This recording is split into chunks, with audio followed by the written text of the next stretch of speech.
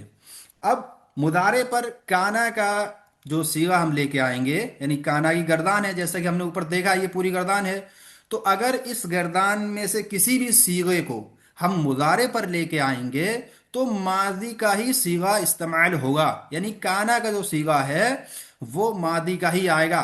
جیسے یذہبو پر، یذہبو یہ مضارع ہے تو کانا یہ ماضی آیا ہے، دیکھو ٹھیک ہے۔ اب اس کو کانا کو آپ مضارع لے کے لیے نہیں آ سکتے، یہ قاعدہ کے خلاف ہو جائے گا۔ تو یذہبو ہے، اسی طرح یذہبانی ہے تو اس کے اوپر بھی دیکھو کانا آیا ہے، ٹھیک ہے۔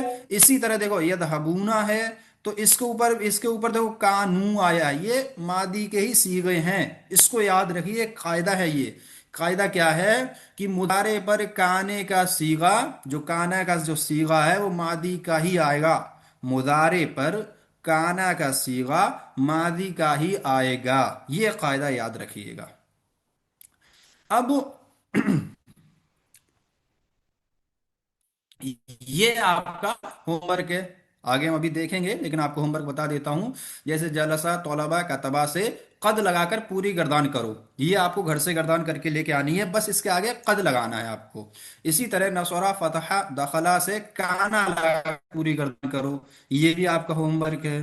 تو اس کو بھی آپ کانا لگا کر اس کی گردان کریں گے ترجمے کے ساتھ، ٹھیک ہے۔ یس جدو یرکبو یعملو سے کانا لگا کر گردان کرو، اس کی بھی کیا کرنی ہے ہمیں، گردان کرو۔ اور ان سب کے معنی بھی بتاؤ، تو معنی آپ کے تینوں کے بھی آپ کو معنی بتانے ہیں، ٹھیک ہے۔ اور یاد رکھنا کہ جو مضارع پر جب آپ لے کے، یہ مضارع ہے یس جدو یرکبو یا عملو، تو اس پر کانا کا جو صیغہ آئے گا وہ ماضی کا ہی آئے گا، وہ ماضی کا ہی آئے گا، لیکن کیا ہوگا کہ مادی اگرچہ آئے گا لیکن جب یسجدو ہے واحد ہے تو کانا کا سیگا واحد آئے گا مون، اور اس کے بعد تثنیہ ہے یعنی کہ دو ہے، ڈبل ہے تو کانا کا سیگا ڈبل آئے گا۔ اسی طرح جمع ہے تو کانا کا سیگا بھی جمع آئے گا، لیکن سیگا مادی میں آئے گا، جیسے کہ یہاں پر آپ اوپر دیکھ سکتے ہو۔ جیسے کانا یدھبو، وہ ایک مرد جاتا تھا، تو دیکھو کانا واحد آیا، یدھبو واحد ہے۔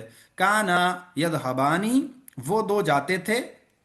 اب دیکھو کانا، اس میں کیا ہے، یہ تثنیہ ہے لیکن سیغہ ماضی کا ہے، تو یہ آپ کو اچھے سے یاد رکھنا ہے، سیغہ ماضی کا ہے لیکن ہے کیا ہے، تثنیہ ہے۔ اور یدھبانی تثنیہ ہے تو اس لیے وہ کانا بھی تثنیہ آیا ہے۔ ٹھیک اسی طرح یدھبونا، دیکھو یدھبونا یہ جمع ہے تو اسی طرح کانو یہ بھی جمع ہے، تو اسی طرح آپ کو لے کر آنا ہے۔ جیسے یہاں پر آپ دیکھو گے مؤنث غائب کے لیے کانت کانتا کننا، مذکر حاضر کے لیے کنتا کنتما کنتم، اور مؤنث حاضر کے لیے کنتی کنتما کنتنا، اور متکلم کے لیے کنتو کننا۔ اب یہ جو دیکھو جب آپ غائب لے کے آؤ گے تو آپ کا کانا کا سیگا بھی آپ کا غائب آئے گا، کانا یدھبو، ٹھیک ہے۔ لیکن جب تذہبو کہو گے یعنی حاضر کا سیگا لے کے آؤ گے تو پھر آپ کو لے کر آنا ہوگا کنتا، ٹھیک ہے، آپ کو کنتا لے کے آنا ہوگا، یعنی کہ آپ کو اس کی ان دونوں کو جدا جدا نہیں کرنا ہے، ایک دوسرے کے اپوزٹ میں لے کے نہیں آنا ہے، یہ یاد رکھنا۔ کیا یاد رکھنا ہے کہ اگر کانا کا سیگا واحد غائب کا ہے تو اس کے آگے تو مضارع آئے گا، وہ واحد غائب کا آئے گا۔ اسی طرح کانا کا سیغہ اگر واحد متکلم کا ہے تو جو مضارع کا سیغہ آئے گا وہ بھی واحد متکلم کا ہی آئے گا، یہ چیز آپ یاد رکھنا۔ یا اسی کا آپ الٹ بھی کہہ سکتے ہو کہ اگر مضارع کا سیغہ حاضر کا ہے اور جمع کا ہے تو کانا کا سیغہ بھی حاضر کا اور جمع کا لے کے آؤ گے، یہ آپ کو یاد رکھنا ہے۔ اب ہم یہاں سے انشاءاللہ اس کا ترجمہ آپ لوگوں سے کروائیں گے، لیکن اس سے پہلے آپ لوگ گردان کی مرتبہ پڑھ لیں، اس کے بعد انشاءاللہ ہم ترجمہ کریں گے، کیونکہ اس میں جو گردان ہے اس کے سیگا آئے ہوئے ہیں، تو آپ یہاں پر بھول جاؤ گے، ایک بار بھی گردان نہیں پڑھو گے تو کم ایک بار پڑھیں ایک بار سنیں، تو اس سے یہ ہوگا انشاءاللہ کہ ہمارے یہ ابھی جو پریزنٹ میں کچھ پختہ ہو جائے گی، اور اس کے بعد انشاءاللہ ہم ان کا آگے ترجمہ کریں گے انشاءاللہ۔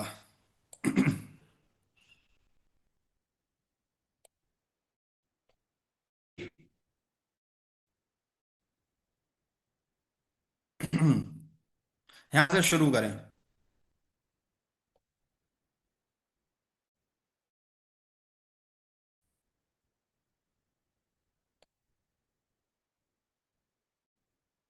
جی بسم اللہ بھائی، ریکارڈنگ میں نے بند کر دی ہے، بس آتی نہیں ہے عطیہ خاتون۔